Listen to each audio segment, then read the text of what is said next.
Hello again, it's Teacher Mariana here, and today we're going to talk about how you can open up your own language academy to teach foreign language in Spain. Here we go! So, a couple of things that you need to take into account when you are looking into the language academy business is that if you want to move to Spain and you're an expat, it's really important to know people in the area, meaning to be connected to the area in some sort of a way. So perhaps you are an English teacher who's been working in the area for a while, maybe not necessarily just English, but French, German, a language from Europe. You want to open up a language academy.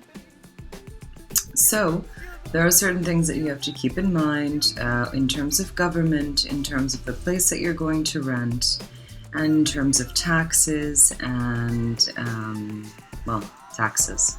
So here's a first of a series of videos where we're going to talk about how to open up a language academy in Spain. The people who may be in the most know-how about this endeavor would be teachers that work within Spain, perhaps in an academy, perhaps as an auxiliar de comunicación, perhaps as a lector in a university, perhaps freelance working in Spain. Okay, so I can't emphasize enough, you need to know the area where you want to land, you want to know the city where you're going to land, and then do your research. Are there lots of other academies there?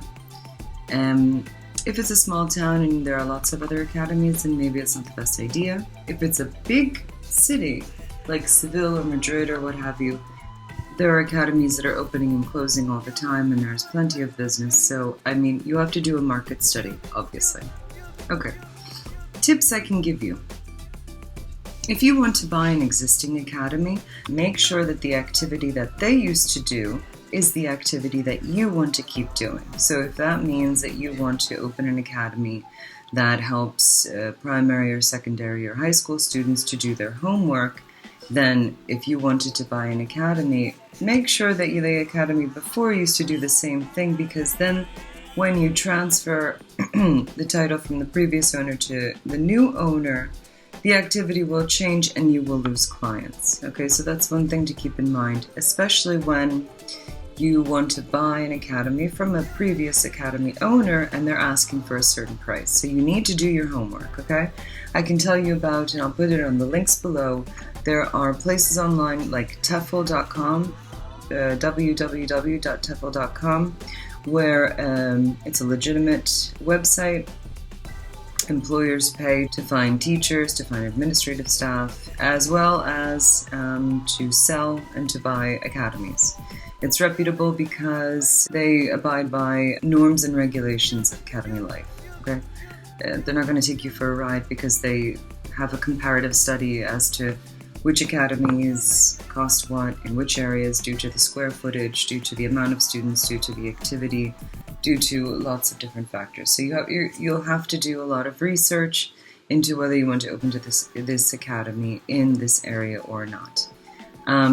I myself have done it twice, so I do offer my services. If you are interested in opening an academy and you're looking for advice on how to go about it, I'm an American expat who's done it twice. Not unsuccessfully, it's just that I had my own life issues come into the way, so I had to let them go. So you want to go to TEFL.com, and so if there's one for sale, do your research. What's the cost in the area for a locale?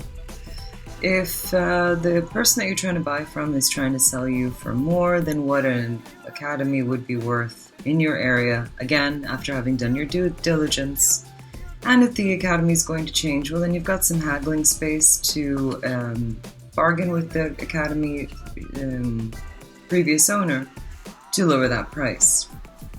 In our case, we didn't really know what we were doing, so we kind of got taken for a ride. But This is why I'm doing this video, to help all of you who are thinking about doing the same thing, not to make the same mistakes that my husband and I made. Right. Amongst all this process, when you're talking about buying this new academy, or I want to go ahead and say, you can also rent a locale. You can rent an office space and then renovate it, or perhaps it's already done renovating, and all you have to do is decorate, and all you would have to pay is first, last, and security deposit to establish your business. You do have to do a lot of other paperwork along with opening a business in Spain, and for all of that I'm going to blanket that obligation in one sentence. Find yourself an extremely trustworthy consultant who works in laboral contracts, accounting, and who also has a laboral lawyer that works with them. This will save you a lot of time, hassle, money, fines. It is very easy for the Spanish government to put fines on business owners, especially expats, because we don't know what the laws are. We don't know what the rules are. So, and I say you need to find somebody who is trustworthy, because not trying to criticize this country, I am also half Spaniard. However, I've noticed from living here for the last 12 years, more or less, that this country is, business-wise, does not have the same mentality as the United States does, nor Germany, nor the UK, nor the north of Europe. This culture down here has, forgive me, I will upset people, it has a very pirate culture. Let me take whatever I can for my own benefit, and who cares about anybody else? So you need to look out for number one, okay, when you're in Spain. It's a beautiful country. There are so many wonderful things about it. I will make a video about all the pros and all the wonderful things that I love about Spain. Now, right now, we're talking about opening an academy. Okay. So my suggestion is it's better to start one from scratch, renting a locale, paying the 3 months up front, doing your renovations, doing your redecoration, and then keeping in mind an opening date for when you want to open. You want to open at the beginning of the school year, obviously. That's the best time to do it, because that's when everybody's looking. If you do it in the middle of the school year, then everybody else has their own academies. They're already logged into their places, locked into a yearly plan. You want to open in August. The sooner the better. Maybe you want to advertise in January for an opening in September, or maybe you want to advertise earlier for summer classes. Whatever, the earliest you can, the better. But you're always going to get that surge at the beginning of September and October. Right. So, now we get into the paperwork stuff. For this, you need a consultant. You need a consultant because there are so many documents that the government requires.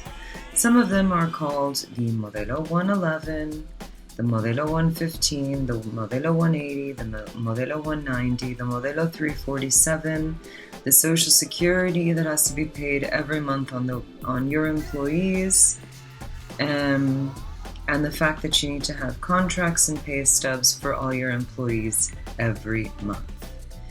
That's going to be for the next video, because right now we can only squeeze in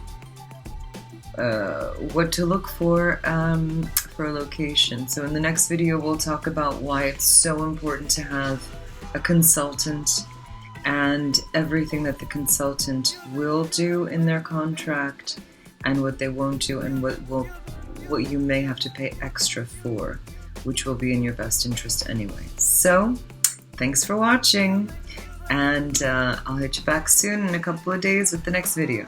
Bye!